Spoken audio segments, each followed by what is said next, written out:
कहा गया है कि जब हम 2 अलग-अलग मेटल को लेकर आपस में इस तरह जॉइन करें कि उनके कम से कम 2 अलग-अलग जंक्शन पॉइंट या संध्या स्थान प्राप्त हों, तो उनमें से ताप में अंतर के कारण, अलग-अलग सिरों के ताप को अलग-अलग रखने के कारण उसमें धारा प्रवाहित होती है और जिससे विद्युत वाहक बल उत्पन्न हो जाता है। या ताप में अंतर के कारण विद्युत वाहक बल उत्पन्न होता है और बंद परिपथ में धारा प्रवाहित होती है, जिसे ताप विद्युत धारा कहते हैं और विद्युत वाहक बल को ताप विद्युत वाहक बल कहते हैं। इसकी मात्रा बहुत ज़्यादा स्टार्टिंग में नहीं पाई गई, तो जो मेजरमेंट था वो मिलीवोल्ट में प्राप्त हुआ। बाद में सिविल सीरीज द्वारा इसकी मात्रा अधिकतम भी प्राप्त कर ली गई थी। यहाँ पर एक मेटल दिया इस तरह का और एक दूसरा मेटल ऐड कर दिया, इधर से कोई दूसरा मेटल ऐड कर दिया गया। एक मान लीजिए कि यहाँ पर आपने एंटीमनी लिया और दूसरा बिस्मथ,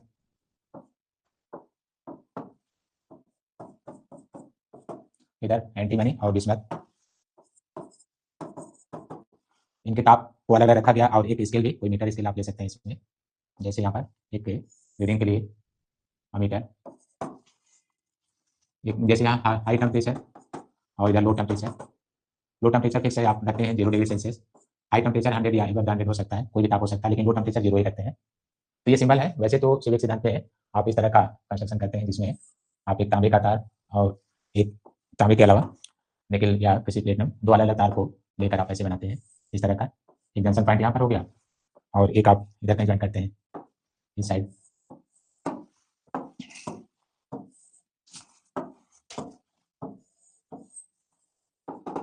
इस तरह से रखा जाता है और इसमें यहाँ पर जो कॉम्बिनेशन है, ये एक कॉम्बिनेशन को आप हाई टेम्परेचर, दूसरे को लो टेम्परेचर पर रखते हैं। इधर आपको आइस, मान लीजिए कि आपने इसमें आइस दिखाया और इधर हॉट वाटर, तो इधर से आप गर्म जल, आपने इसमें हॉट वाटर और यहाँ से कंबाइन करके एक एलोमीटर बन ले लिया जाता है। ये एलोमीटर है जो इसमें डिफ्लेक्शन को, करंट डिफ्लेक्शन को मेजर करता है। इनमें से कोई भी, जैसे एंटीमनी बिस्मथ है, इसी तरह से क्रोमियम मैंगनीज हो सकता है, कॉपर हो सकता है, आयरन हो सकता है, 2 अलग मेटल के हैं, 2 डिफरेंट मेटल। और इसमें हाई टेम्परेचर हो गया और ये आपका लो टेम्परेचर हो गया। ये है 0 डिग्री सेल्सियस, हाई टेम्परेचर में भी 100 डिग्री सेल्सियस और मोर देन 100। इस तरह से इसमें ताप में अंतर से धारा जो प्राप्त होती है उसकी गणना की जाती है। सिंबल के तौर पर हम लोग यहाँ भी बना लेते हैं, ऐसे जो दिखाया गया है। और ईजी होगा तो कोई 2 लाइन केवल खींचकर आप हमको दिखा सकते हैं एंटीमनी बिस्मथ। तो इसमें क्या बताया गया था कि ताप में अंतर के कारण विद्युत वाहक बल उत्पन्न होता है, जिसे ताप विद्युत वाहक बल कहते हैं, और बंद परिपथ में धारा प्रवाहित होती है, जिसे ताप विद्युत धारा कहते हैं। तो यही इनका प्रिंसिपल या सिद्धांत भी है जो आप लिखते भी हैं यहाँ पर, सिविल प्रिंसिपल, यहाँ पर मिलीवोल्ट। तो ताप में अंतर के कारण, ड्यू टू टेम्परेचर डिफरेंस या ताप में अंतर के कारण, 2 विभिन्न चालकों के इन सिरों के मध्य ताप में अंतर के कारण विद्युत वाहक बल उत्पन्न होता है, जिसे ताप विद्युत वाहक बल कहते हैं, और यह मिलीवोल्ट के आर्डर का होता है। ठीक है, यह मिलीवोल्ट के आर्डर का होता है। तो ऐसे आप नोट कर सकते हैं, electric current passing through them,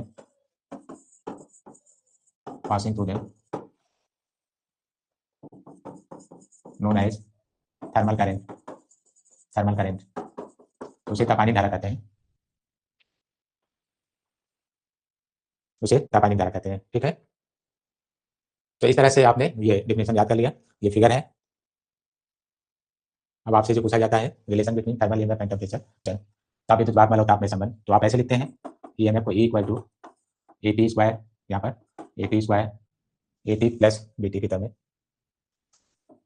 AT plus BT square, ऐसे आप लिखते हैं।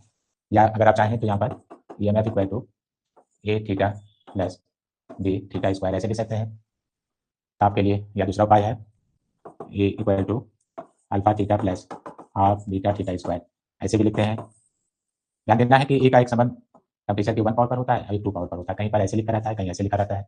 तो आपको इनमें में से कोई ना कोई चीज ध्यान देना होगा कि 1 और 2 पावर होना चाहिए। तो ये 2 रहने दे रहे हैं, इसको हटा दे रहे हैं, इनमें से कोई एक मान आपको लिखा देता है।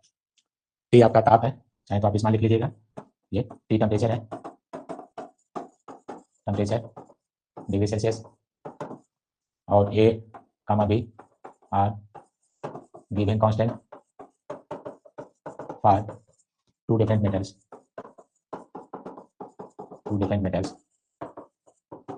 तो 2 दिए गए अलग अलग धातुओं के लिए नियतांक है। ए का मान बी की तुलना में अधिकतम दिया गया है। तो आपसे सिविक का अगर सिद्धांत कहता है तो आप पूरा लिखिएगा। ठीक है, सिविक सिद्धांत देता है तो आप पूरा लिखिएगा, और इसके बाद यहाँ से ये रिलेशन हो जाएगा, इसको आप नोट कर लीजिएगा। अब टेम्परेचर, तो यहाँ पर ताप ऐसा, ताप के मापन का परास, टेम्परेचर रेंज, तो देख लीजिएगा -200 to 1500, 15 या 16, मान लीजिए कि 16 तक होगा तो 1600 होगा, लेकिन जो हमें याद है ये रेंज देता है, ठीक है। अब इनमें से कोई अगर चेंज होगा तो बता भी देंगे, -200 से 1500। अब प्रश्न कैसे बनते हैं, तो देखिए इनका उपयोग आप एब्सोल्यूट टेम्परेचर मेजरमेंट में भी करते हैं। तो इसको क्वेश्चन वाइज देखिए, पहला जैसे आपसे पूछा जाता है कि थर्मोइलेक्ट्रिक पावर क्या है, या सीबेक कोफिशिएंट क्या है, सीबेक गुणांक बताइए, थर्मोइलेक्ट्रिक पावर या सीबेक गुणांक, और फिर ग्राफ भी कहता है खींचने के लिए। तो थर्मोइलेक्ट्रिक पावर के लिए अगर आप सिंबल एस लिखते हैं तो एस इक्वल टू होता है D E by D T, अगर स्मॉल लिखे हैं तो स्मॉल, कैपिटल लिखे हैं तो कैपिटल टी, ठीक है। ये होता है rate of thermal EMF is known as thermoelectric power, ऐसे लिखना लिख भी सकते हैं। यहाँ पर जो टेम्परेचर है ध्यान रखिएगा, तो measurement of thermal EMF per degree temperature is known as Seebeck coefficient, measurement of thermal EMF per degree Celsius temperature is called Seebeck coefficient, इसे हम सीबेक गुणांक कहते हैं, ठीक है। तो इस तरह से आप measurement of thermal EMF per degree centigrade पर degree temperature is called Seebeck coefficient. तो मेजरमेंट ऑफ सीबेक कोफिशिएंट भी आपसे पूछता है कि इसको कैसे मेजर करते हैं। तो मेजरमेंट के लिए अभी आपने देखा कि E equal to AT plus BT square लिखा गया था कि यहाँ पर टेम्परेचर है, ताप है, समय नहीं है, टेम्परेचर है। तो इस तरह से जब आप डिफरेंशिएट करेंगे तो DE बाई डी टी, तो A plus 2B into T, तो ये सीबेक कोफिशिएंट का मान आ जाएगा, S equal to A plus 2B into T. कोई ग्राफ भी खींचना है तो आप ड्रा कर सकते हैं, यहाँ से कोई ग्राफ खींचना हो तो देख सकते हैं आप, एक ग्राफ ऐसे प्लॉट भी कर सकते हैं।